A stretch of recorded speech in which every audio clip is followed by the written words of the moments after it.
पहले ही अब गुरु ग्रंथ पठाए, बड़ी बुद्धि जानी जो उनकी योग संदेश पठाए।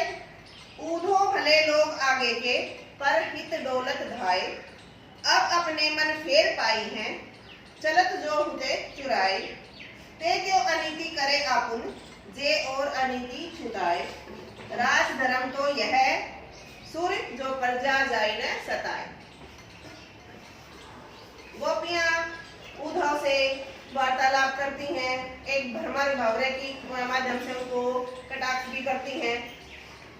जब सारी बातें उद्धव की और गोपियों की हो जाती हैं तो गोपियां बहुत ही परेशान हो जाती हैं और वो क्या कहती हैं, हरी है राजनीति पड़ी है। हमें तो लगता है कि श्री कृष्ण भी राजनीति में आ गए हैं, अर्थात उन्होंने भी राजनीति पढ़ ली है। राजनीति में केवल अपना भला देखा, अपना स्वार्थ देखते हैं ना हमें, है ना। तो लगता है श्री कृष्ण भी केवल एक राजनीति बन गए हैं, राजनीति में आ गए हैं वो। समझी बात कहत मधुकर की, समाचार सब पाए। इसीलिए अपनी बातें मधुकर के माध्यम से, भंवरे के माध्यम से, यहाँ लोगों को भी वर्मा के रूप में माना गया है।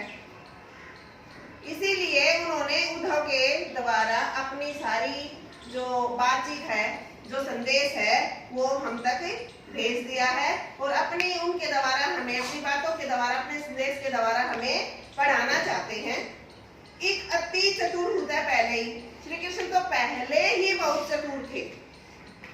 अब गुरु ग्रंथ पढ़ाए, अब ऐसा लगता है कि उन्होंने गुरु ग्रंथ भी पढ़ लिए हैं। जैसे गुरु ग्रंथ से पढ़ने से ज्ञान मिलता है, तो गोपियां कहती है श्री कृष्ण तो पहले ही बहुत चतुर थे, ज्ञानी थे, अब लगता है वो और भी ज्ञानी हो गए हैं, उन्होंने और भी गुरु ग्रंथ पढ़ लिए हैं। बड़ी बुद्धि जानी जो उनकी योग संदेश पढ़ाए। ऐसा लगता है कि उनकी बुद्धि इतनी बढ़ गई है कि वो बहुत ही बुद्धिमान हो गए हैं, इसीलिए उन्होंने हमारे लिए योग का संदेश भेजा है। ऊधो भले लोग आगे के, पर हित दौलत धाए। गोपियां कहती हैं कि हे उद्धव, जो लोग इधर उधर घूमते हुए परोपकार करते हैं, अर्थात परोपकार करने के लिए घूमते हैं, वो सबसे भले लोग होते हैं। दूसरों का जो भला करते हैं, परोपकार करते हैं। अब अपने मन फेर पाइए।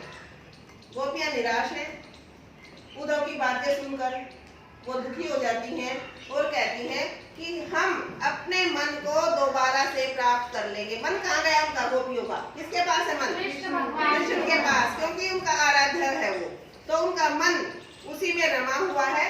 गोपियां परेशान है, दुखी है उद्धव की वार्तालाप से, तो कहती हैं कि हम अपने मन को दोबारा से प्राप्त कर लेंगे। चलत जो हुते चुराए, जिस मन को, हमारे मन को जिसे श्री कृष्ण ने चुरा लिया था, उस मन को हम दोबारा से प्राप्त कर लेंगे। ते जो अनीति करे आपुन, जे और अनीति छुड़ाए। लेकिन हमें ये लगता है कि जो औरों को भी अनीति नहीं करने देते थे, हमेशा नीति की बातें करते थे, वो आज खुद अनीति क्यों कर रहे हैं? अनीति का मतलब ये है कि वो हमेशा सबकी लोगों की भलाई के लिए काम करते थे, लेकिन आज वो हमें योग संदेश देकर हमारे लिए अनीति कर रहे हैं, हमारे ऊपर उपकार नहीं कर रहे हैं। ठीक है, हमारे साथ उनका ये न्याय नहीं है।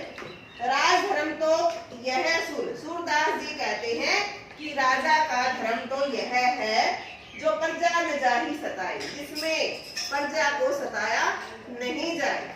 अर्थात अच्छा राजा वही होता है जो केवल प्रजा की भलाई के लिए कार्य करता है, जिसमें प्रजा को सताया नहीं जाता, परेशान नहीं किया जाता, वही क्या है? सच्चा राजधर्म। राजा का प्रथम कर्तव्य यही होता है कि वो अपनी प्रजा की रक्षा करे, उनकी सेवा करे, उसके भलाई के लिए कार्य करे।